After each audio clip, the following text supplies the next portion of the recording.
1689년 런던 침례교 신앙고백서의 제1장 성경에 관하여 라는 제목입니다. 요 프린트 인쇄물을 다 받으셨죠? 제가 이것은 일일이 읽지 않겠습니다. 그러니까 제가 얘기할 때에 1항 하면 1항을 싹 보시고 이렇게 하시기 바랍니다. 이제 지금까지는 1689년 런던 침례교 신앙고백서에 관한 서론적인 말씀을 드렸습니다. 오늘부터는 이제 본 내용을 들어가서 본 내용은 모두 32개의 항으로 구성이 되어 있어요. 32개의 장으로 구성이 되어 있는데 오늘은 제1장 성경에 관하여, 성경론이라고 할 수 있죠. 성경에 관하여 이 내용을 말씀드리고자 합니다. 이 제1장 성경에 관하여는 10개의 항이 있는 다소 긴 챕터입니다. 제1장은 성경에 관해서 7가지 중요한 주제를 다루고 있습니다. 성경에 관해서 7가지 중요한 주제가 있습니다. 이러한 7가지 주제들은 우연히 등장한 것이 아니고 역사적인 논쟁 가운데서 나오게 된 주제들입니다. 주로 로만 카톨릭의 주장과 논쟁을 하고 반박을 하면서 나온 것들이 많고, 또 다른 한편으로는 이 아나베프티스트들 가운데의 신령주의자들, 이들은 직접적인 계시를 자기들이 받을 수 있다 이렇게 주장했기 때문에 그것을 반박하는 과정에서 나타난 것들도 있습니다. 그러나 이런 주제들은 옛날 종교개혁기 때만 중요했던 것이 아니라 21세기인 오늘 우리에게도 여전히 중요한 의미를 지니고 있습니다. 왜냐하면 로만 카톨릭은 지금도 여전히 건재하고, 또 아나베프티스트 같은 신령주의자들도 소위 신사도 운동이라 해서 더욱더 맹위를 떨치고 있는 시대이기 때문에 그렇습니다. 그래서 이 옛날 16세기의 7가지 논쟁 주제가 지금도 여전히 우리에게 중요한 것이다 하는 말씀이죠. 그럼 먼저 제1항은 뭐냐? 제1항의 주제는 성경의 필요성입니다. 성경은 왜 필요한가? 우리는 이 성경 없으면 안 되나? 여러분, 이 성경이 꼭 필요한 겁니까? 이거 없으면 안 됩니까? 안 돼요? 왜 안 돼요? 그게 이제 성경의 필요성이죠. 성경 없이도 잘 사는 사람도 있습니다만은, 그러나 성경은 왜 필요한 것이냐? Necessity of the Scripture. 성경의 필요성이죠. 성경이 왜 필요하냐 하는 질문에 대한 답은 인간은 죄인이기 때문이다 하는 것입니다. 죄로 인해서 영원한 지옥의 멸망으로부터 구원받을 필요가 있기 때문이다 하는 것이에요. 그러므로 성경은 구원에 이르게 하는 모든 지식과 믿음과 순종을 위해서 꼭 필요한 것입니다. 구원받기 싫은 사람은 성경이 필요가 없어요. 그러나 구원받기 원하는 사람은 성경이 꼭 필요한 것입니다. 그러면 이 성경이라는 것이 중간에 기록되어서 나온 것인데, 성경이 기록되어 나오기 이전 사람들은 어떻게 구원을 받았나? 성경이 기록되기 이전의 인간은 구원을 주시는 하나님의 특별 계시를 통해서 구원을 받았어요. 구원을 주시는 하나님의 특별 계시, 그러니까 redemptive revelation, 구원을 주시는 계시라 이렇게 말할 수 있는데, 그러나 하나님은 구원을 주시는 특별 계시를 모두 다 문서로 만들어 주셨습니다. 문서화하셔서 오늘날의 성경으로 완성해 주신 것입니다. 그러므로 이제는 별도의 특별 계시가 필요한 것이 아니라 완성된 특별 계시인 성경을 통해서 하나님이 우리에게 구원을 주시는 것입니다. 아멘. 그러니까 성경은 뭐냐? 완성된 특별 계시다. 완성된 특별 계시로 문서화된 것이다. 이렇게 볼 수 있어요. 그러므로 교황이 자기의 자리에 앉아가지고 특별 계시에 관한 교리를 새롭게 만들 수 있다든가, 이런 로만 캐톨릭의 교리는 우리는 인정할 수 없는 것입니다. 그리고 성령의 특별한 계시를 받아가지고 성경 이외에 다른 것을 더할 수 있다든가, 특별 계시를 오늘날도 자기들이 받을 수 있다든가, 이런 신비주의자들의 주장도 우리는 받아들일 수가 없다는 것입니다. 성경이 문서화된 목적은 뭐냐? 문서화된 목적은 두 가지라 그랬어요. 1장을 잘 읽어보면 중간에 진리를 더 잘 보존하고 진리를 더 잘 전파하기 위해서 성경을 문서화했다. Preservation of the truth.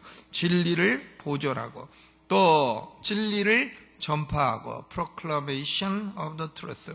진리를 잘 보존하고 잘 전파하기 위한 두 가지 목적으로 성경을 특별 계시를 문서화했다 하는 것입니다. 그러면 하나님은 자연 계시를 통해서도 하나님의 선하심과 지혜와 권능을 잘 드러내고 계신데 왜 구원을 위한 특별 계시가 더 필요한 것인가? 여러분, 자연 계시라고 하는 것은 Natural Revelation은 자연 세계 그리고 피조물 또 역사, 인간 양심 뭐 이런 것들이 자연 계시입니다. 그런데 이런 자연 계시로도 하나님의 존재와 하나님의 선하심과 하나님의 지혜와 하나님의 능력을 잘 알 수 있어요. 우리가 하늘을 보고 땅을 보면 하나님의 지혜는 무궁무진하구나, 하나님의 능력은 어마어마한 것이구나 하는 걸 알 수 있습니다. 이 자연 계시는 하나님이 존재하신다는 것을 드러내는 것이에요. 하나님의 능력과 선하심과 지혜를 드러내는 것입니다. 그러므로 불신자들로 하여금 하나님이 존재하시는 줄 몰랐다고 핑계를 댈 수 없게 만드는 기능이 있습니다. 그러니까 심판대 앞에 서서 불신자가 나 하나님 계신 거 몰랐습니다. 그러면 하나님이 태양은 네가 만들었냐? 달은 네가 만들었냐? 별은 인간이 만들었냐? 물어보신단 말이에요. 그럼 아닌데요, 아닌데요 이렇게 대답하면 그러면 누가 만들었냐? 그걸 내가 만들었다고 다 하늘과 땅에 다 나타내지 아니했느냐?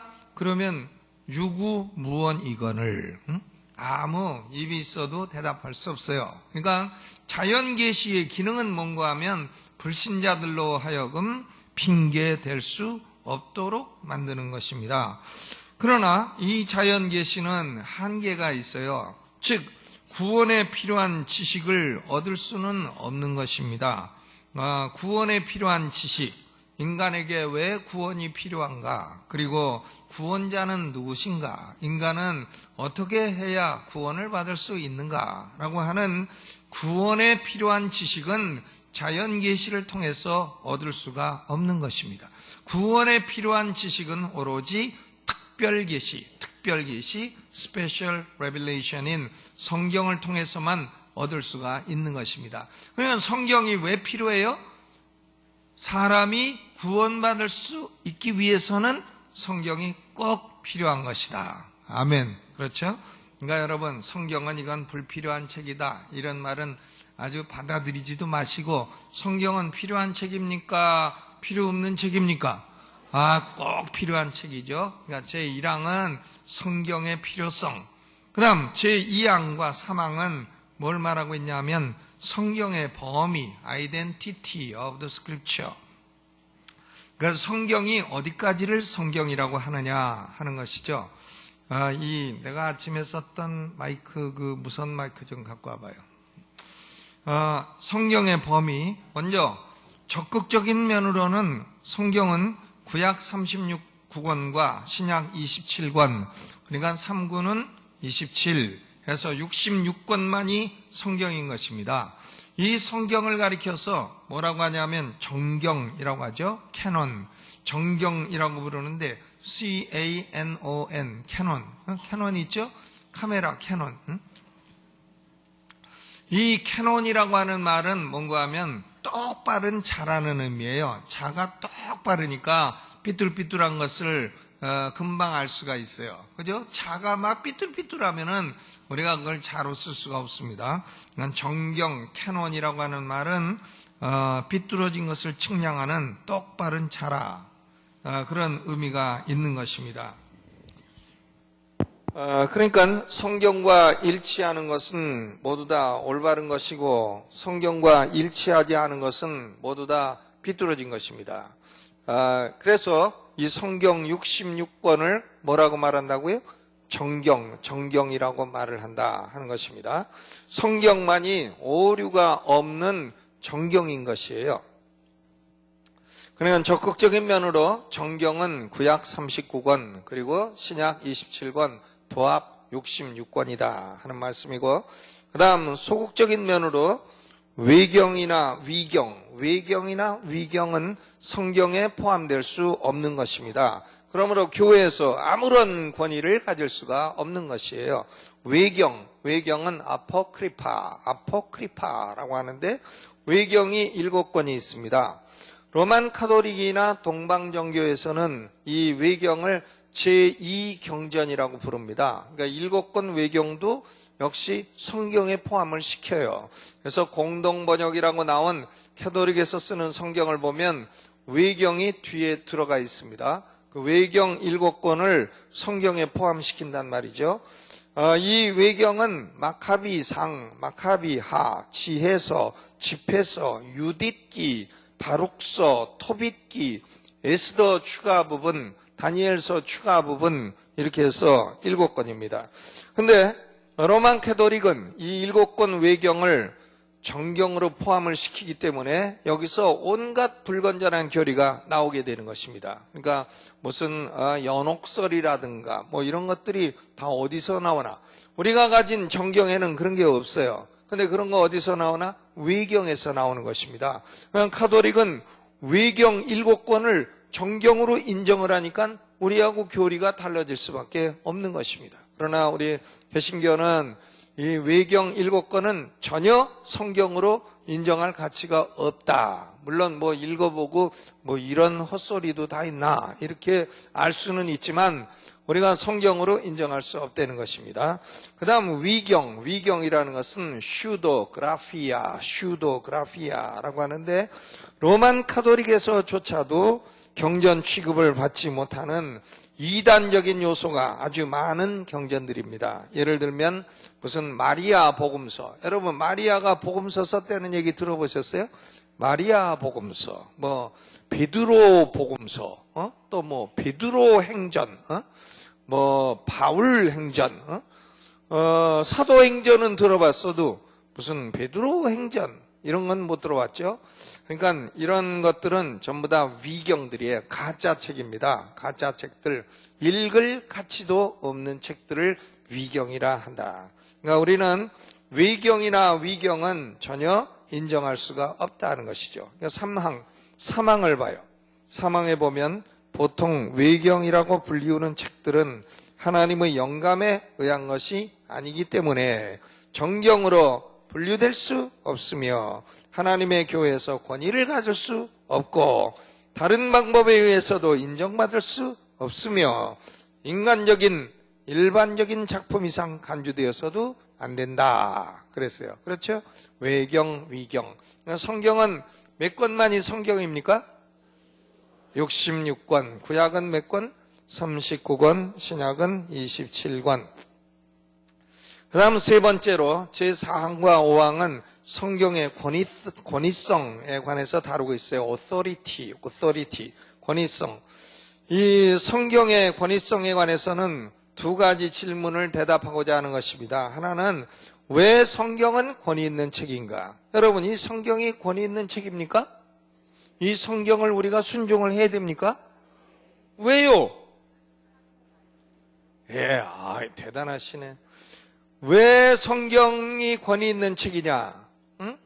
이게 첫째 질문이고요. 두 번째 질문은 성경이 권위 있는 책이라는 걸 어떻게 알 수 있느냐? 우리가 그걸 어떻게 알 수 있느냐?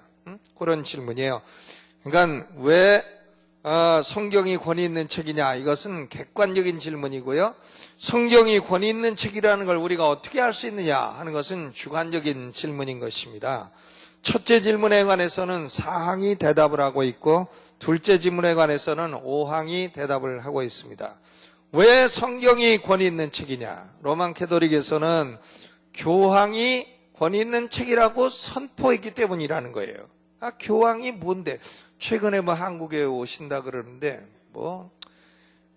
오셔도 그분도 인간이고 우리도 인간이고 그런 것이지 우리는 그분에게 더 특별한 권위를 부여해드릴 수가 없는 것입니다. 훌륭한, 우리보다야 참 압도적으로 훌륭한 인간이겠습니다만은 그러나 하나님 앞에서는 그분이나 우리나 그 수준이 그 수준이지 뭘 더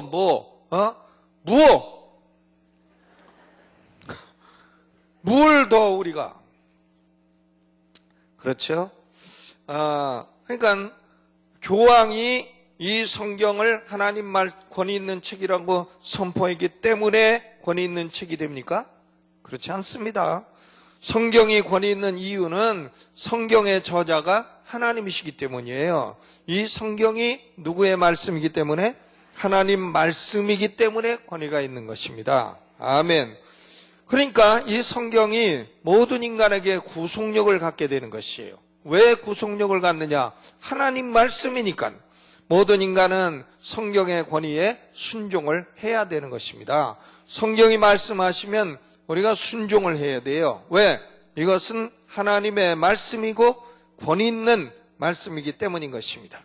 사람이 무엇을 자기의 권위로 두느냐에 따라서 그 사람 인생이 달라집니다. 그 사람 인생이 누구를 권위로 두느냐, 어떤 것을 권위로 두느냐, 이게 따라서 다 달라져요. 우리는 성경, 하나님 말씀을 우리 위에 최고의 권위로 두어야 할 줄로 믿습니다. 성경이 하나님 말씀이라는 귀절이 성경에 고전적인 귀절이 5귀절이 있어요. 디모데후서 3장 16절 모든 성경은 하나님의 감동으로 된 것으로, 또 베드로후서 1장 21절 예언은 언제든지 사람의 뜻으로 낸 것이 아니요 오직 성령의 감동하심을 입은 사람들이 하나님께 받아 말한 것임이니라. 하나님께 받아 말한 것임이니라. 또 마태복음 5장 18절 진실로 너희에게 이르노니 천지가 없어지기 전에는 율법의 1.1획이라도 반드시 없어지지 아니하고 다 이루리라. 요한복음 10장 35절 성경은 패하지 못하나니 하나님의 말씀을 받은 사람들을 신이라 하셨거든. 성경을 하나님의 말씀이라. 마태복음 4장 4절 예수께서 대답하여 가라사대 기록되었으되 사람이 떡으로만 살 것이 아니요 하나님의 입으로 나오는 모든 말씀으로 살 것이라. 그러니까 이 성경은 왜 권위가 있어요? 왜 권위가 있냐면 하나님의 말씀이니까. 여러분 성경을 내 인생의 최고의 권위로 삼고 살아가시기를 주님의 이름으로 축원합니다. 그러면 이 성경이 하나님 말씀이라고 성경 자체가 말하고 있는데 우리가 주관적으로 이것이 권위 있는 하나님 말씀이라는 걸 어떻게 알 수 있느냐? 증거가 있나? 증거가 3가지가 있죠. 하나는 외적인 증거. 외적인 증거는 뭔가 하면 하나님의 백성들은 역사적으로 성경을 하나님 말씀이라고 인정하고 지금까지 2000년 동안 그 권위를 인정하고 순종을 해왔습니다.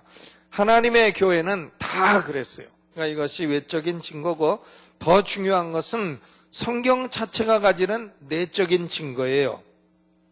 내적인 증거, 성경의 내용의 신성함, 그리고 성경에 말하는 예언이나 교리는 100% 다 실현되었다 하는 교리의 실현성, 문체의 장엄성, 내용의 일관성, 수없이 많은 50명이 넘는 사람들이 몇천 년에 걸쳐서 기록된 말씀임에도 불구하고 내용이 일관성이 있다는 것, 주제가 포괄적이라는 것, 또 구원을 위한 계시성, 구원을 위해서 필요한 계시가 나타나 있다는 것, 비교할 수 없는 탁월성, 이런 것들은 성경이 하나님 말씀이라는 것을 스스로 증거합니다. 그래서 이것을 성경의 내적 증거라. Inward witness of the Holy Scripture. 성경의 내적 증거랍니다. 그 다음 3번째는 성도 안에 역사하시는 성령의 내적 증거가 있어요. 성령의 내적 증거, inward witness of the Holy Spirit. 이것이 가장 강력한 증거입니다. 신자는 내주하시는 성령께서, 우리 안에 내주하시는 성령께서 성경이 하나님 말씀이라는 요동치 않는 확신을 주시는 것이죠. 여러분, 이 성경이 하나님 말씀이라고 어떻게 믿어지셨어요? 어떻게 믿어집니까? 성령의 역사로 믿어진 것이에요. 그러니까 그 사람이 진짜 성도인가 아닌가는 이 성경을 하나님 말씀으로 믿느냐 안 믿느냐를 딱 물어보면 알 수 있어요. 불신자들은 좋은 말씀이죠, 이렇게 얘기하지만 이것을 당신이 순종해야 될 하나님 말씀이라고 믿습니까? 하면 그건 다음에 대답하겠습니다, 이렇게 나온단 말이에요. 그러니까 그것은 성령의 내적 증거를 못 받은 사람들이죠. 예수 그리스도를 구주로 믿고 중생한 사람들은 성령이 거주하시기 때문에, 내주하시기 때문에 이 성경이 하나님 말씀이라고 하는 것이 확신이 오게 돼 있어요. 아멘. 여러분 그렇습니까? 확신이 오죠. 그러면 성경 자체만 읽어도 성경의 내적 증거로도 이것이 하나님 말씀이라고 믿을 수 있는 충분한 근거가 되는데 왜 성령의 내적 증거가 또 필요하냐? 그것은 우리 인간은 죄성으로 인해서 성경이 가지고 있는 자체의 내적 증거를 무시하기 때문인 것입니다. 공부도 안 하고 공부해서 이것이 그렇구나 해도 믿으려 하질 않아요. 그렇기 때문에 성령의 역사가 필요하고 성령의 내적 증거가 또 요구되는 것입니다. 그러니까 우리 인간이 성경이 하나님 말씀이라는 것을 어떻게 알 수 있느냐? 교회의 증거, 그리고 성경이 가지고 있는 자체의 내적 증거, 그리고 우리 안에 역사하시는 성령의 내적 증거를 통해서 우리는 성경이 하나님 말씀이라고 믿는 것입니다. 아멘. 여러분, 이 성경이 하나님 말씀이라고 믿으십니까? 아멘. 이것이 진실로 믿어지고 조금이라도 의심이 없는 사람들은 하나님의 사람들이에요. 죽으면 곧바로 천국에 들어갈 하나님의 구원받은 성도들인 것입니다. 그 다음 제6항은 성경의 충분성을 말하고 있어요. Sufficiency of the Scripture. 성경의 충분성입니다. 이 성경의 충분성이라는 것은 뭐냐? 성경 안에는 인간이 알아야 될 모든 지식이 다 들어있다는 의미냐? 그렇지 않습니다. 성경의 충분성이라는 것은 이 성경 안에 무슨 과학도 있고 문학도 있고 철학도 있고 농업학도 있고 공업도 있고 그러냐? 그런 건 아니라는 거예요. 그러면 성경의 충분성이라는 건 뭐냐? 성경의 충분성이란 사람이 구원받기 위해서 무엇을 어떻게 믿어야 되는가? 영생을 얻기 위해서 어떻게 해야 되는가? 하는 질문에 관해서는 충분한 답을 준다는 그런 의미인 것입니다. 구원받기 위해서는 이 성경만 가지고 충분하다는 거예요. 아멘? 그렇죠? 이게 성경의 충분성이에요. 그럼에도 불구하고 성경이 구원 이외에 다른 얘기를 할 때, 예를 들면 역사 얘기를 한다든가 음식 얘기를 한다든가 지리 얘기를 한다든가 아니면 우주 창조에 관한 얘기를 한다든가 구원에 직접 관계되지 않는 다른 분야에 관해서 얘기를 할 때에도 그것은 틀린 걸 가르치는 게 아니라는 것입니다. 그러니까 다른 지식 분야가 그걸 무시를 하거나 성경이 명백히 선언하고 있는 진리를 거스려 말해서는 안 된다는 것이에요. 성경이 이 세상은 하나님이 창조하셨다 이렇게 선포하면 과학자들이 아니다 이렇게 말해서는 안 된다는 것이죠. 요새는 보면은 과학자들도 웃겨요. 어떤 사람은 빅뱅 우주가 팍 터져 갖고서는 그래서 창조됐다 하는데 최근에 아주 탁월한 과학자가 빅뱅은 또 거짓말이라고 쟤들끼리 서로 치고받고 싸워가지고 어떤 놈이 옳은가 할 수가 없어요. 그러니까 그런 것은 다 성경이 하나님이 6일 만에 창조하셨다 딱 증거하면 다른 과학 분야가 그게 무슨 구원에 관계된 거냐 내가 믿을 수 없다 이래서는 안 된다는 것입니다. 또 성경에 예를 들어서 광야에서는 돼지고기 먹지 마라 이런 음식 규정, 돼지고기 먹지 마라 한데 무시하고 광야에서 돼지고기를 막 먹으면 병 걸리기 똑 좋단 말이에요. 그죠? 옛날 광야에서 냉장고도 없는데 돼지고기를 막 먹으면 상하기 쉬운 음식 금방 병들지 않겠어요? 그러니까 음식에 관한 규정도 먹지 마라 하는 것은 안 먹는 게 좋다는 겁니다. 성경이 먹지 마라 한 건 안 먹는 게 좋은 것이죠. 그러니까 구원에 관계돼서 성경은 충분하고 다른 것이 필요가 없다. 이것이 이제 성경의 충분성인 것입니다. 성경은 유일 충분성을 가지고 있기 때문에 soul sufficiency, 유일 충분성. 구원 목적을 위해서는 성경만이 유일한 답을 가지고 있는 것입니다. 그러니까 성경 이외에 다른 것을 첨가할 필요가 없다 이 말이죠. 로만 가톨릭 교회처럼 무슨 전통이 더 필요하다든가 교황의 설명이 필요하다든가 그런 거 필요하지 않습니다. 신령주의자들처럼 별도의 다른 계시가 필요하다든가 아니면은 무슨 이단들처럼 무슨 경전이 따로 필요하다든가 그런 거 아니다 이거죠. 성경은 이것만 가지고도 우리가 구원받기에 어떻다는 거예요? 충분하다. 이것이 바로 성경의 유일 충분성, soul sufficiency인 것입니다. 그러니까 성경을 통해서 구원을 얻을 수 있다고 하는 사실을 아는 사람들은 두 가지 의무가 있어요. 하나는 성경을 부지런히 읽고 연구를 해야 되며 또 하나는 성경을 읽을 때에는 교만한 마음을 버리고 성령의 조명을 받아야 되는 것입니다. Illumination of the Holy Spirit. 성령의 가르침을 받아야 돼요. 이 성경을 읽으면서 아주 교만한 자세로 읽는 사람이 있어요. 교만하게 내가 모르는 거 뭐 있냐 이러고 읽는데 그런 사람은 쥐뿔도 모르는 사람인 것입니다. 성경은 그런 교만한 마음으로 읽어서는 하나님이 한 글자도 안 가르쳐 주십니다. 성경은 진실로 겸손한 마음으로 읽어야 됩니다. 그래야 성령께서 가르쳐 주시는 것이에요. 성령의 조명. 그러니까 어떤 사람들이 예수께 나오나 아버지께 배운 자들은 다 주께 나오느니라. 아버지께 배운 자들은 다 주께 나오느니라. 그러니까 말씀을 들을 때에 아버지로부터 가르치심을 받는 사람들은 성경이 하나님 말씀이로다. 내가 구원받으려면 예수를 믿어야 되는구나. 딱 깨닫고 예수께 나오도록 돼 있다 이 말인 것입니다. 그러니까 성경은 성령의 조명을 받아서 읽어야 된다. 그러니까 성경 읽을 때는 언제나 기도하는 마음으로 읽어야 되는 것입니다. 그래야 성령께서 가르쳐 주시는 것이죠. 교회는 때로는 이 성경의 해석에 있어서 교파 간의 차이가 있을 수도 있어요. 예를 들면 예배를 어떻게 해야 되나, 악기를 써야 되나 말아야 되나, 또 드럼을 쳐야 되나 말아야 되나, 또 교회 정치를 할 때에 장로 정치를 해야 되나, 회중 정치를 해야 되나, 감독 정치를 해야 되나, 이런 거. 이게 또 침례를 줄 때 침례를 줘야 되나, 세례를 줘야 되나, 이런 거.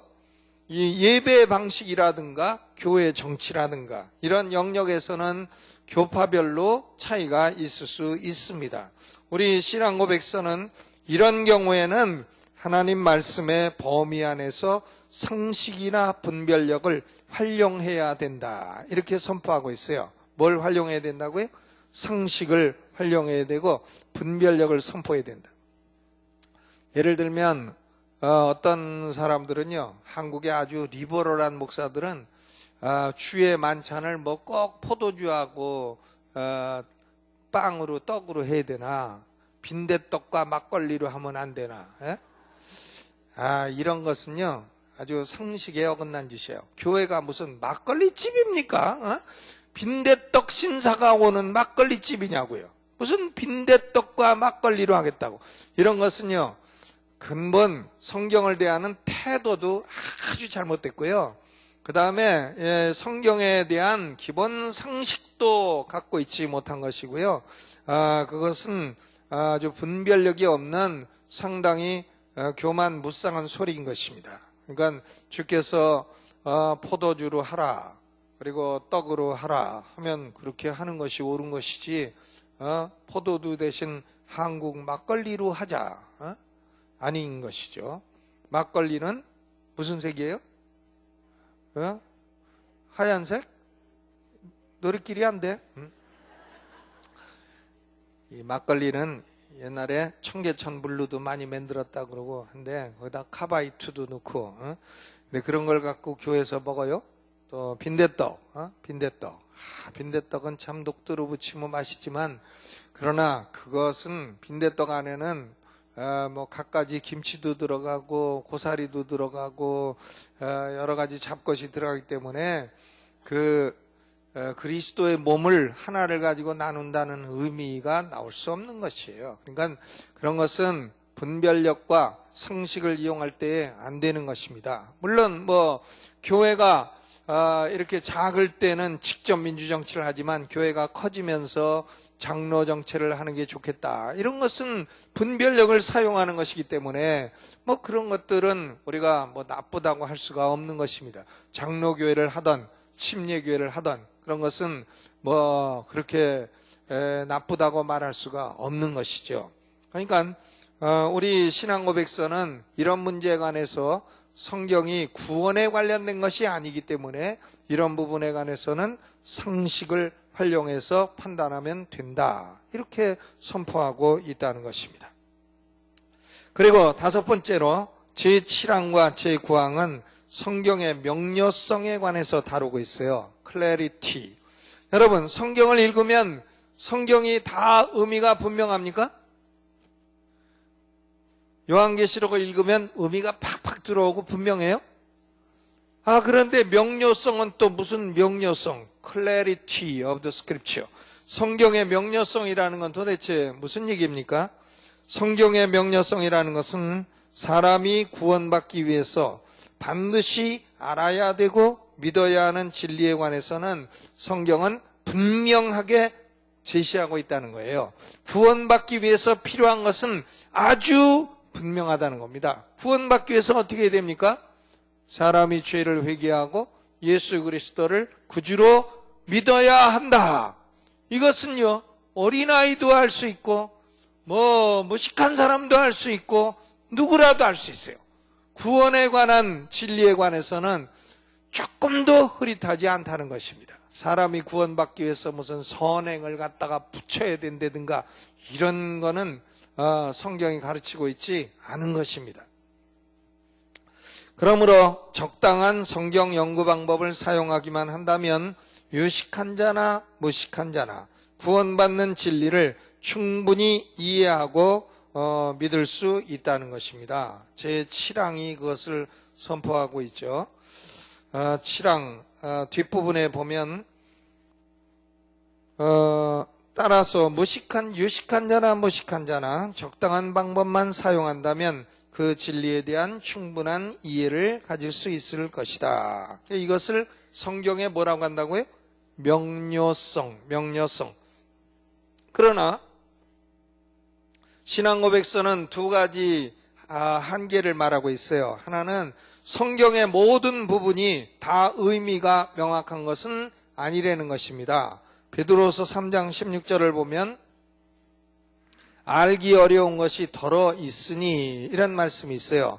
그러니까 그 자체 기절만 가지고는 의미를 알기 어려운 경우도 있다는 것입니다. 그런 경우에는 성경 구절을 다른 구절과 비교 연구해서 그 의미를 찾아보아야 된다는 것입니다. 그래서 이 원칙을 신앙의 유비, analogy of faith, 신앙의 유비 원칙이라고 합니다.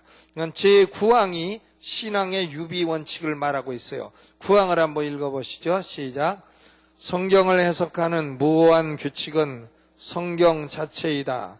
그러므로 어느 성경 구절에 참되고 완전한 의미에 대해 의문이 생길 때에는 보다 분명하게 말해주고 있는 다른 구절들에서 살펴보아야 한다. 요 원리를 뭐라고 한다고요?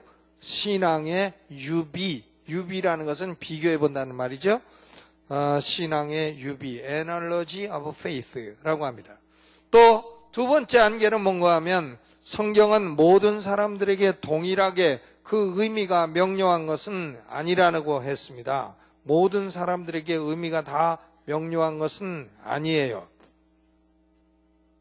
어떤 사람들은 성령의 가르침을 받아서 말씀의 의미를 분명히 깨달을 수 있는 사람도 있고, 또 어떤 사람들은 성경을 읽어도 분명히 깨닫지 못하는 사람도 있는 것입니다. 그러므로 깨달은 사람이 깨달은 마음으로 말을 할 때에는 한두 마디 말을 하더라도 그것은 1만 마디 방언보다도 더 가치가 있는 것이다. 이렇게 말씀을 했어요. 그러니까 우리는 성경을 깨달은 것이 있을 때에는 다른 성도들에게 내가 이 말씀을 이렇게 깨달았다 하고 증거를 하게 되면 다른 성도들에게 그것이 큰 유익이 되는 것입니다. 그래서 성경은 구원받기 위한 조건에 관해서는 명료하게 가르치고 있다. 이것을 성경에 뭐라고 합니까?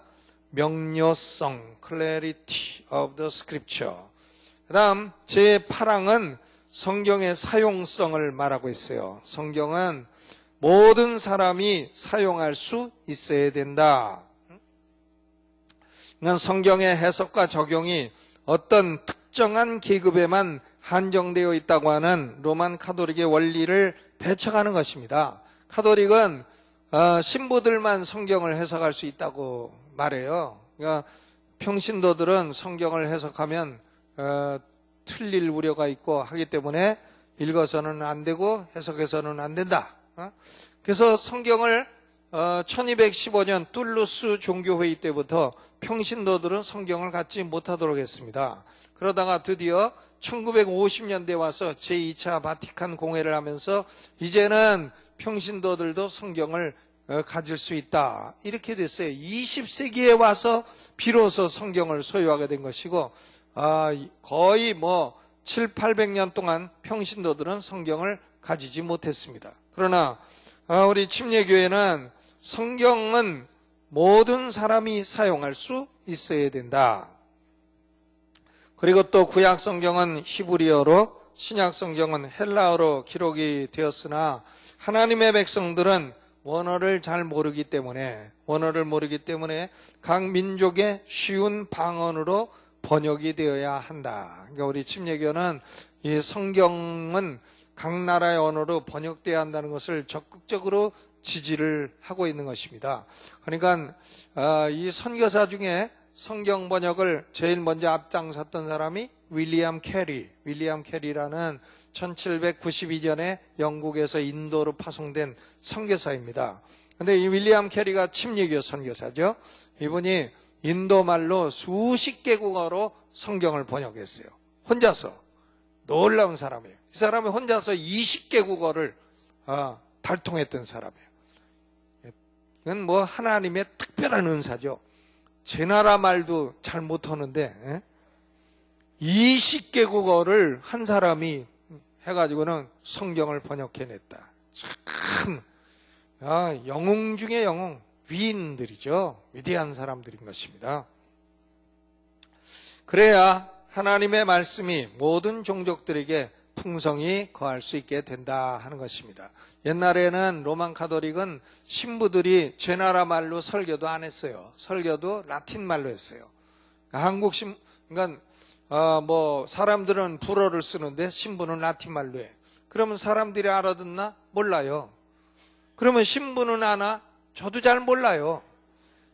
저도 몰라, 남도 몰라, 다 같이 몰라. 이런 걸 가지고 예배를 인도하니까 거기서 어떻게 구원을 받을 수가 있고 어떻게 이것이 진리인지 아닌지 분별할 수가 있습니까? 그러니까 우리 침례교는 아니다. 성경은 자국어로 다 번역이 돼야 되고 모든 사람이 성경을 다 읽고 사용할 수 있어야 된다. 이것이 성경의 뭐라고 합니까? 사용성이 있어야 된다. 그 다음에 제10항 마지막 항은 성경의 최종성, finality of the scripture. 그러니까 성경은 모든 종교 논쟁이나 교회 회의나 또 사람들의 개인적인 사상이나 이런 것에 대해서 최종적인 판단권을 가진다는 것입니다. 그러니까 어떤 종교 회의의 결론을 내려도 성경에 맞으면 맞는 거고요. 성경과 틀리면 틀리는 거예요. 예를 들어서 여러분이 어디 가서 예언을 받았다. 아주 예언을 엄청나게 잘하는 사람, 확률이 50%가 넘는 사람을 만났다. 51%를 맞히고 49% 틀린다. 그래도 아주 굉장히 잘 맞히는 거거든요. 보통 예언한다는 사람 확률이 30% 미만이에요. 근데 50%가 넘는다. 그래도요, 그 사람이 한 예언이 성경과 맞으면 받아들일 수 있는 거고 성경과 틀리면 받아들일 필요가 없는 거예요. 뭐든지 모든 신령한 역사건 진리건 사상이건 철학자건 간에 성경이 최종적인 판단권을 갖는다 그 말이죠. 이것이 바로 성경의 최종성입니다. 그러니까 우리 성도의 신앙과 행습의 최종적인 판단자는 성경입니다. 결론적으로 제1장은 여러분이 집에 가서 잘 성경에 관하여 읽어보시는데 성경에 관한 7가지를 말하고 있어요. 첫째, 성경의 필요성. 1항은 뭐예요? 성경의 필요성. 그 다음 2항과 3항은 성경의 범위. 그 다음 4항, 5항은 성경의 권위성, authority. 그 다음 6항은 성경의 유일 충분성. 그리고 7항과 9항은 성경의 명료성. 그리고 8항은 성경의 사용성. 그리고 10항은 성경의 최종성을 다루고 있는 것입니다. 여러분, 성경이 이처럼 중요한 하나님의 말씀이고 우리의 삶에 최종적인 권위를 갖는 것입니다. 그러면 우리가 이 성경을 어떻게 대해야 되나 하는 것은 명확해집니다. 이 성경을 하나님이 내게 직접적으로 하시는 말씀으로 날마다 받아들이고 읽으시고 순종하며 사시기를 주님의 이름으로 축원합니다.